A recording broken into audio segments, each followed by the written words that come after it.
y'all, it's Crafty Hope here, and I am in the process of working on the Earrings Every Day April We're All Ears challenge. This month, Erin at Earrings Every Day has challenged us to make earrings that are inspired by home, or what home means to us. And in thinking on that, I kept coming back to the same idea that home is where the heart is. I know that's cliche, but that's where I'm going with this. I've already got a project over here with 10 going on. You'll see that in the reveal on my blog, if these are intriguing to you. But the other idea was a little more simple, and I'm just going to use these clear pebbles and some dictionary paper and some watercolors and make a pair of earrings. So I thought I'd pop on the camera and let y'all watch what I'm gonna do. So here we go.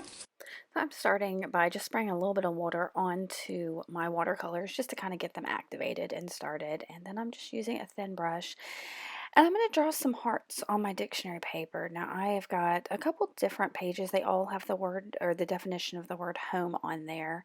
And I am going to just put hearts on the words home. Now, within the definitions, the word home is repeated several times, especially where they give like the example sentences of using the word. I start by putting these two hearts down. Y'all, these are just big old blobs. They are far too big for my little glass pebbles. So I immediately kind of switch gears and I try again, and I'm going to make much smaller hearts. Now I do put the hearts on all three of the dictionary pages I have out here, but this first dictionary page is from a children's dictionary, and the words are a lot bigger, and it worked out a whole lot better than the smaller ones did. So for reference, this is the one I'm going to end up using for the finished earrings. So I'm just putting, and to make these little hearts, I'm basically just doing two little lines, and you see that works perfectly. You can see the hearts are small enough for my garden pebbles. So once those are dry, I am just pulling out some Mod Podge. This is the gloss. It doesn't really matter. You could even use just some school glue. And I am painting it straight onto my pebble and then putting the pebbles over the hearts that I selected to use. This is, again, a super simple, easy process. Once I get those down and placed, I'm going to leave them to dry. I ended up leaving those to dry overnight to make sure that it was completely dry. And then I'm just going to snip them out of off the dictionary paper, and then snip the excess from around the pebbles. Now it's not exact, and so my favorite little tip is what's going to come next, and I am just going to take a sanding block, and this is a fine grit sanding block, and I'm using the finest grit on there, and just going to sand off that excess paper around the edges. I'm not going over the whole back of it because that would remove it, but that gets this excess off the sides. And then I'm going to seal one more time the paper on there by I'm just using that same glossy Mod Podge again and painting it onto the back. All right, so my little pebbles are dry on the back, so we're going to flip them over, and from here there's a world of options of, well, not a world, but there are several options of how we can turn these into earrings. One of the most basic things, of course I've already lost one piece, are to use little bails like this. I had two here. But it doesn't really matter. All I would do with this would be to use some sturdy glue like E6000 or some other kind of super glue and just glue that on the back there and then add an ear wire. That's not especially my style. I'm always one to make things, here's the second one, to make things a little harder than they need to be, but seriously, how cute would those be? Instead, what I want to do is, and other things I could do, I could make a bail out of just using some wire and gluing that on and then covering the back with something else, another layer of paper, or I'm trying to think what could be sturdier, some kind of aluminum tape or something like that. But what I'm going to use instead is some copper tape, and I'm going to end up soldering these and adding jump rings. Y'all, my brain. Some jump rings to it. All right, so I am taking that copper tape or copper foil, whatever you want to call it, And I'm going to start by covering the back of my pebbles, basically just laying down strips. These do overlap slightly, and I'm trimming off any excess, and I'm just going to cover the whole back. Now, a little bit about this copper tape. I'm using silver lined, which I find is not near as sticky as a copper lined, which means that one side, the other side is copper or silver colored. Um, and this is a 7 over 32 inches, which is 0.22 inches. You'll see that I've got that notation on my package there that helps me know exactly how big it is. But I like to use the silver line for the pebbles like this because sometimes the copper will show through on the inside of the pebble.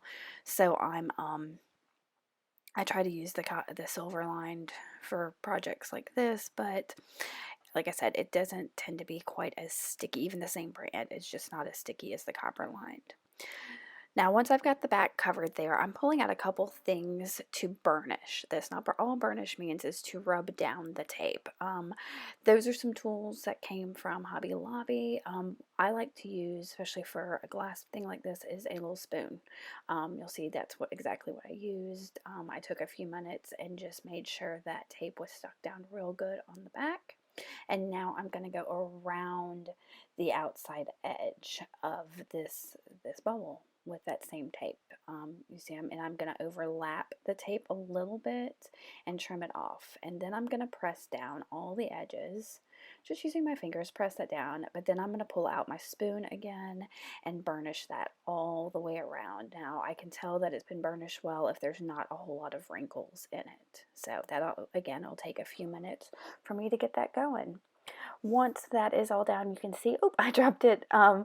You can see that it's So nice and flat. I have all of this on here. I have my soldering station set up. So I'm going to let you know real quick what I have here. I have my soldering iron.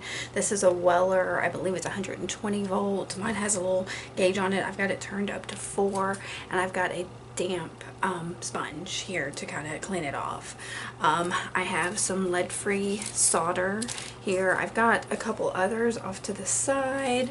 I think most of these are from the craft store. This one, actually, I may go ahead and just use this one, is from the hardware store. But the thing you want is a lead-free solder. So, I also have some flux. I'm using a paste. It's a lead-free solder paste. This is you want to work in a well-ventilated area. I'm in my craft room. Doors are open for the most part, and I'm going to use this. This is a little bit of overkill, but it's a rebreather. I find it works great. I'll probably have to take a second to put it on, or you can just use like a dust mask like this if you have it. I know they're hard to come by right now, so you likely have some kind of mask. And then I've got some miscellaneous tools here that I find help me doing this. I've got this pair of industrial flat nose or chain nose pliers I use all the time when it comes to soldering. I've got another pair of pliers, some various tweezers, and then I've got a brush or a couple brushes to put the flux onto what I'm soldering, and then I've got some jump rings, and these are just some various jump rings. I'll have to go through and pick out what I want to make sure they match when I go to put my jump rings on. So the first thing I'm going to do is add my flux to the back of my pebbles where the copper tape is. Flux is very important because it helps your solder flow. If your solder doesn't flow, it's not going to move around and spread. So if you're having trouble getting your solder to spread, it's probably because you don't have enough flux.